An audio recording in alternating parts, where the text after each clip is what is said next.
We Return to have the right exchange. to return, kailangan i-replace, repair, pero siyempre din, hindi naman pwedeng, siyempre may protection din po yung mga tindahan, 'di ba? Yes. Hindi naman porket, ay hindi ko lang type, ay ginamit mo na, gusto mo pang i-return. Meron ding, yung acceptable na rason kung Yes. kailan nila i-return, i-replace at i-repair. Yes, oo. Doon papasok yung mga warranties na sinasabi natin, Okay. ano? So pag pinag-usapan naman natin yung mga warranties, una, hindi po siya absolute, no? Ang pangalawa, obviously hindi po siya forever. Oo. So wala pong forever kahit sa mga online shopping platforms na binibili.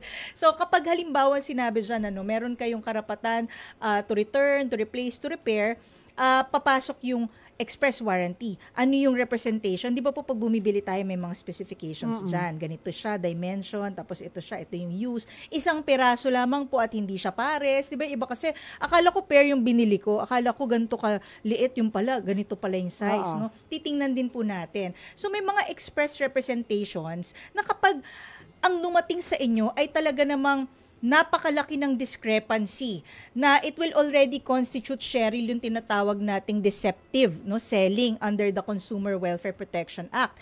Ay yan po ay violation na ng ating batas. Obviously, violation ng ating karapatan para doon sa express warranty.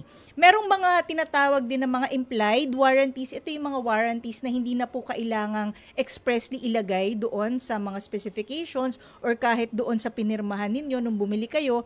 Pero ito ay implied na, kumbaga assume na nandoon doon sa produkto na binibili po ninyo. At kapag malaki na naman ang discrepancy, that may constitute deceptive, no? Deceptive sales practices at violation din po. At pag sinasabi natin na violation po siya ng ating Consumer Welfare and Protection Act, ay meron po yung penalties, ha? Hindi po ito biro. Meron siyang fine, merong penalty, kulong, at depende po sa nature ng violation ay may karampatan pong parusa yan.